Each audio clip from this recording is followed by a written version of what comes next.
and welcome back to my video. I am bringing to you guys today a little bit of a nudging to say it is about that time to start putting together your budgets for the month of October if that is something you do.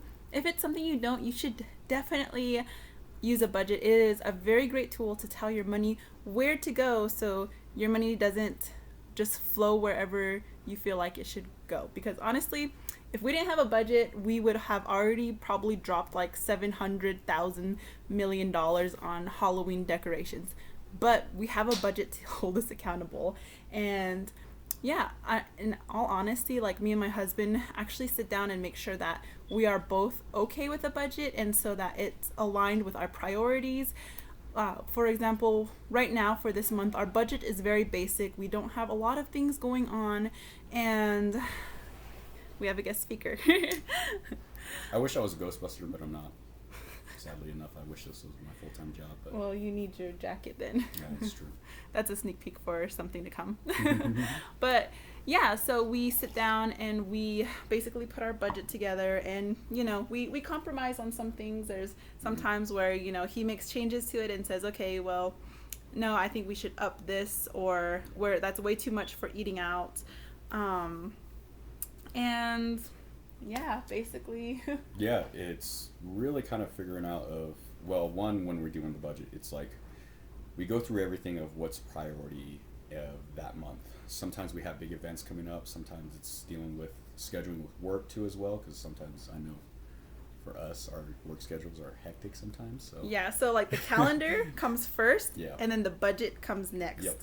So So that we know what events are coming up, and like we're able to make sure that we're putting enough funding aside. Like if we're hosting a party, Yep. right? We like to host nice parties. And also too as well, I would recommend that give updates on the schedules too as well, because she does great in saying, hey, just remember we got this coming up. And sometimes I'm like, oh yeah, that's great, and then sometimes I fumble, vice versa. Oh yeah, I got to do this. Wait, what? Or vice versa. He tells me, hey, don't Yeah. forget this. I'm like, Yeah. oh my gosh, I already forgot.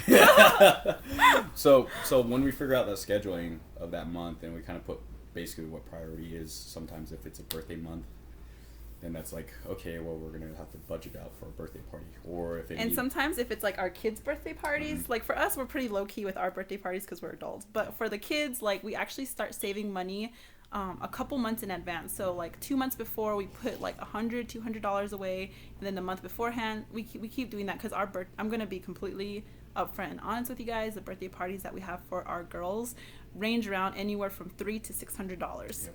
And if we are able to be frugal, then we have that extra money set aside, then we can actually reassign that money to something else. Yep. So that's the nice thing about budgeting, is if you have cushion, you can put it into emergency savings or do whatever is important for your priorities. But the thing is, every month we talk about our priorities, and that's the number one thing. Our calendar and our priorities is the driver for how we decide where we're going to put our money at. And Yep. we put it on paper, black and white. That's very important.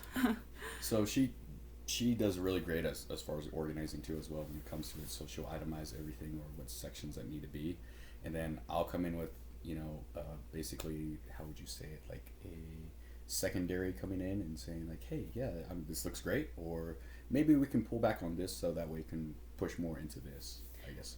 Yeah, and that's very important that he like looks at it and he puts like all his final touches on it and makes sure that he thinks it is in line with what we're trying to accomplish for our family for the month. And then it's in the middle of the month we also do reconciling. So in the middle of the month, I'll like put all the expenses that we paid for into the different categories in our budget, and we'll come together and talk about, okay, well, where did we overspend, where do we have some wiggle room, and how is that going to affect our what we do for the rest of the month and what we pay for the rest of the month. Are we gonna have to tighten our belts, or are we gonna have to completely stop eating out just because we already ate our budget for eating out? Yeah, so that's happened a couple times, but then also there's been times like we've done so great, like, oh, we didn't even spend the whole entire budget, and then it just basically carries over to the next following month or whatsoever. But yeah, so that was one of the things that she got me on board with. It just made life so much easier, to be honest. It's just like, okay, I know what the prejudice. Next, I'm trying to sell him on early retirement. Yes, 100%.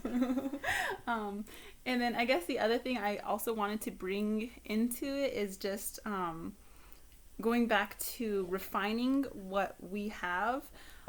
We do have data from last year, October, November, December, and that's going to help. So instead of me doing it month by month, which has been great, and it lets us come together and talk about what's important and where we want our money's going, and gives us a chance to evaluate if we're accomplishing what we need to.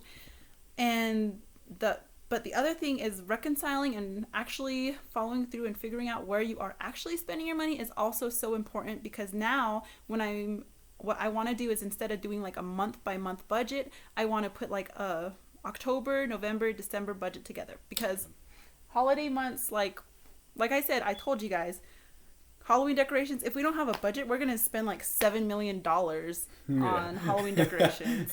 We love it so much as far as it goes, like especially like the last quarter of the year, or the last 3 months of the year. We just love that time of the year as far as it goes. So, and if we could, we would give like all of like our parents like $1 million Christmas presents. So that is very important, why we budget for the holidays, and why it's so important for us, especially October, November, December. Well, if we could afford it, we would do a full haunted house. Yeah, we are. We're working towards it. So 20 years from now, we should have enough decorations where we can do a haunted house. Yeah, right? Absolutely, 100%. I'm on board for that. Who doesn't like haunted houses? That's one thing I love. I love it anyway. Yeah. So. Yeah, that being said, for the remainder of the 2021 calendar year, we'll develop like a 3-month budget, and every 2 weeks we're still going to have to come together and refine it, see where we're going, if we're on track, if we're overspending, if we got to make some cuts. So that's what we're going to do. And then cuts, I decided to go ahead and cut my own hair, because I can save $25 a month of doing that, so... I don't cut my own hair because he needs a haircut like every 2 weeks. 2 weeks, yeah. I get a haircut twice a year, so I pay money for my haircut. You can't tell because my hair is a little bit bushy. It looked better when I got up. Anyways. Yeah, that's an example. Anyways. That's an example of where we're prioritizing and where we can save money. Like for me, rocking this hairstyle, I really don't care. So. And I have a whole video justifying why I spend money on a haircut 2 times a year. So for me it's worth the money, because it's very infrequent. For him it was worth the effort to just I mean, that's $25 that we could put in somewhere else, whether it's groceries, whether it's in gas, and that's like $50 a month. Yep. Exactly. 12 months a year. So you think in 2 weeks? Yeah, exactly. So $50 a month right there, we're already saving and putting it into something else. So in fact, I think we could actually do a video on like where we've made cuts and like areas, how we've saved so much money in a year. Yeah.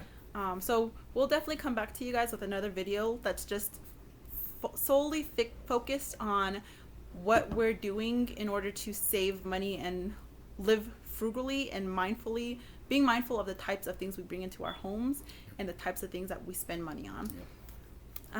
So going back, so the last thing I want to put out there is what we would like to try and see how it works out is, instead of doing a month by month budget or a quarter by quarter budget, I actually want to put the entire 2022 calendar year in one budget. I mean, it's still going to be divvied up by month, but the point is the entire year is going to be done at the beginning of the year. So we project how much money we're going to make throughout the whole year, and then based off of that, then we'll use our data from this past year, because I've actually reconciled, so far I have reconciled every single cent that we have spent this year. With advanced sciences and technology, I'm pretty sure we can figure out of what we've been spending and averaging out in the last few years, I guess you could say. So. Yeah, we could probably use like this 1 year's worth of data and kind of speculate. But we could definitely use this year's data to create the structure and the backbone for next year's data. And also reminders of like when we need to pay for certain things. Like, so for example, something I wasn't really aware of was the fact that we needed to pay a rental fee for our propane tank. Oh, yeah. Yeah, it was like, and it was a hefty fee. It was like what, $200? Yeah, something like that. Yeah. So, and I didn't even realize that. So that's in January. So just knowing that going forward, I know what to expect, and it doesn't. Things like that don't come at me as a surprise. We have sinking funds for like large annual things we pay for like insurances. Well, even then, like, just sorry, going back to a topic of making budget cuts, but also, I think planning ahead too, because eventually we talked about putting a stove or a wood stove in our house. So at that point, we don't always have to run the heaters inside the house. We actually save money. I mean, it's going to be a cost you have to install, but when you think about it long run, how much money we're saving after that point. And then on that note, we need a new door because our front door is. I don't even know if we can. It's done. It's just put it at that. Yeah, oh, yeah. We're just gonna get a new door. Yeah. I'm sure we're losing lots of money in terms of like heating and cooling expenses from that door alone. Even though it's nice and weatherproofed on the outside, that's not the area. Like the door's cracking in certain areas. So we do need to replace that door, which I'm excited about. I want to get a door that we can paint over and over again, so I can just paint it whatever color I want. True, very true. So, but it's one of those things that I think the biggest thing for us is like it's just the communications of time management and the budgeting as far as it goes. Especially like I said, we mentioned about earlier about our work schedules. I try to explain it in details. Hey, I'm working from these hours to this hours. Okay, she's working from these hours. When can we adjust to do you have family time? When can we adjust to have some downtime? When do we have to cook dinner? When do we have to start doing? When do I have to? There's even times like I have to like say like, okay, please leave the washer open for this time because I have to wash my clothes for work. And it needs to get done like that. So because I will straight up just do laundry and do laundry and do laundry and do laundry and do laundry and do laundry. She's a beast at it. So. I hate laundry. Like you hate it, but you're like really great at it though. I'm not great at it. I'm fast. Yeah. Not that way, but I'm fast. Yeah. Well, I definitely do want to. Next episode of Mom and Dad Talk, we will bring to you guys our productivity hacks and how we plan for things on a monthly basis in terms of our time management, how we prioritize what we're going to do, and then also, I guess, how we plan things on a weekly basis and a daily basis, and how we communicate those and update them in a way that's effective. Because honestly, like, we used to text each other like 20 times a day. And now we text each other like, what, 2 or 3 times a day? Yeah, about 2 or 3 times a day. Yeah, and we're able to, like, instead of like our financial like updates usually take like 5 minutes, like twice a week. So we've got things down to a science in terms of how we communicate about finances and our schedules. So stay tuned for time productivity, especially for family and for husband-wife talk. Besides that, I'm definitely going to wrap up now. I'm going to be editing this. Actually, let's close out first. So I hope you guys enjoyed. Do you have any last comments? Hey, if you're a real actual Ghostbuster, go ahead and put it in the comment section of the actual phone number, so that way I can put in an application or at least a link where I can apply to become a Ghostbuster. So, yeah. And my message to you is to keep using money as a great tool to build yourself and your family up. See you guys in the next video.